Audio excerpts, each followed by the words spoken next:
হরে কৃষ্ণ। ওম নমো ভগবতে বাসুদেবায়। ওম নমো ভগবতে বাসুদেবায়। ওম নমো ভগবতে বাসুদেবায়।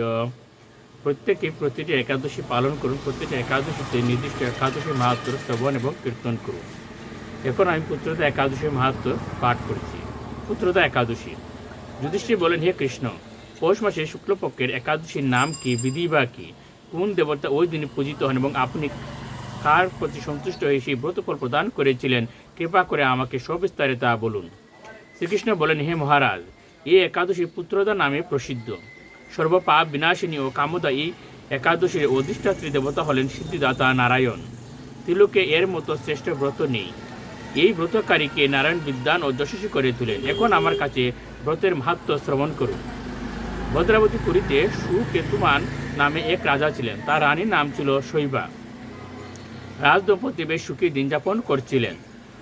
বংশ রক্ষার জন্য বহুদিন ধরে ধর্মকর্মের অনুষ্ঠান করেও যখন পুত্র লাভ হলো না, তখন রাজা দুশ্চিন্তায় কাতর হয়ে পড়লেন। তাই সকলের ঐশ্বর্যবান হয়েও পুত্রহীন রাজার মনে কোনো সুখ ছিল না। তিনি ভাবতেন, পুত্রহীনের জন্ম বৃথা ও গৃহশূন্য।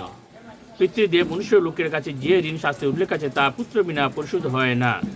পুত্রবান জনের এই জগতে যশ লাভ ও উত্তম গতি লাভ হয় এবং তাদের আরোগ্য, আয়ু, সম্পত্তি প্রভৃতি বিদ্যমান থাকে। নানা দুশ্চিন্তাগ্রস্ত রাজা আত্মহত্যা করবেন বলে স্থির করলেন।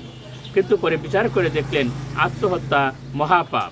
এর ফলে কেবল দেহের বিনাশ মাত্র হবে, কিন্তু আমার পুত্রহীনতা তো দূর হবে না। তারপর একদিন রাজা নিবিড় বনে গমন করলেন। বন ভ্রমণ করতে করতে দ্বিপ্রহর অতিক্রান্ত হলে রাজা ক্ষুধা তৃষ্ণায় অত্যন্ত কাতর হলেন। এদিক ওদিক জলাদির অনুসন্ধান করতে লাগলেন। তিনি চক্রবাক, রাজহংস এবং নানা রকম মাছে পরিপূর্ণ একটি মনোরম সরোবর দেখতে পেলেন। সরোবরের কাছে মুনিদের একটি আশ্রম ছিল। তিনি সেখানে উপস্থিত হলেন। সরোবরের তীরে মুনিগণ বেদপাঠ করছিলেন। মুনিবৃন্দের শ্রীচরণে তিনি দণ্ডবত প্রণাম করলেন। মুনিগণ রাজাকে বললেন, হে মহারাজ, আমরা আপনার প্রতি প্রসন্ন হয়েছি।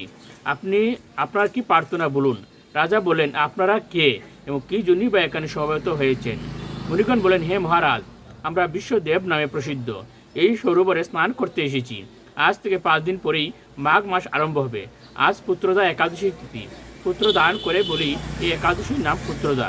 তাদের কথা শুনে রাজা বললেন, হে মুনিবৃন্দ, আমি অপুত্রক, তাই পুত্র কামনায় অধীর হয়ে পড়েছি। এখন আপনাদের দেখে আমার হৃদয়ে আশার সঞ্চার হয়েছে। এ দুর্ভাগা পুত্রহীনের প্রতি অনুগ্রহ করে একটি পুত্র প্রদান করুন। মুনিগণ বললেন, হে মহারাজ, আজ সেই পুত্রদা একাদশীর তিথি, তাই এখনই আপনি এই ব্রত পালন করুন। ভগবান শ্রী কেশবের অনুগ্রহে অবশ্যই আপনার পুত্র লাভ হবে। মুনিদের কথা শোনার পর যথাবিধানে রাজা কেবল ফলমূলাদি আহার করে সেই ব্রত অনুষ্ঠান করলেন। দ্বাদশী দিনে উপযুক্ত সময়ে শস্যাদি সহযোগে পালন করলেন। মুনিদের প্রণাম নিবেদন করে নিজ গৃহে ফিরে এলেন। ব্রত প্রভাবে রাজার যথাসময়ে একটি তেজস্বী পুত্র লাভ হল।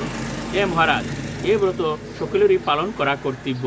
মানব কল্যাণ কামনায় আপনার কাছে আমি এই ব্রত কথা বর্ণনা করলাম। নিষ্ঠা সহকারে যারা এই পুত্রদা একাদশী ব্রত পালন করবে তারা পুত নামক নরক থেকে পরিত্রাণ লাভ করবে। আর এই ব্রত কথা শ্রবণ কীর্তনে অগ্নিষ্টম যজ্ঞের ফল পাওয়া যায়।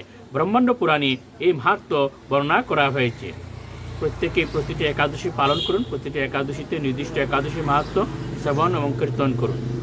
হরে কৃষ্ণ মহামন্ত্র জপ করুন, সুখে থাকুন। হরে কৃষ্ণ।